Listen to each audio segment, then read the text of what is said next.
Para naman sa mga balita sa labas ng bansa, binigyan ng NATO at ng iba pang superpower countries ng ultimatum ang Russia na lisanin ng tropa nito ang Eastern Ukraine. Samantalang umaasa naman ang Russia na matutuloy ang warship deal nito sa bansang France. Ito ang mga globalita ni Edwin Eusebio.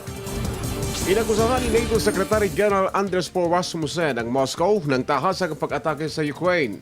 Inatasan niya ang Kremlin na iatras ang Russian troops mula sa Ukraine at tigilan na ang pagsuporta sa mga rebelde sa Eastern Ukraine. Una rito, binaliwala ng NATO chief ang 7-step plan ni Russian President Vladimir Putin para matapos ang labanan sa silangang Ukraine. Idiniin ni Rasmussen na ang mahalaga ay kung ano ang nagaganap sa Eastern Ukraine, kung saan ginigera ng Russian troops kasama mga rebelde ang mga sundalo ng Ukraine. Sa tansya ng NATO, nasa 1,000 na mga sundalo ng Russia sa Ukraine.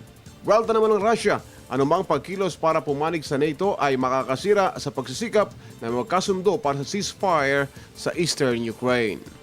Umaasa ang mga opisyalis ng Russia na matutuloy naman ang kasunduan nito sa France hinggil ito sa pagbili ng 2 barkong pandigma. Sa kabila ito ng pahayag ng Paris, France na ipinagpaliban ng pagdedeliver sa unang warship.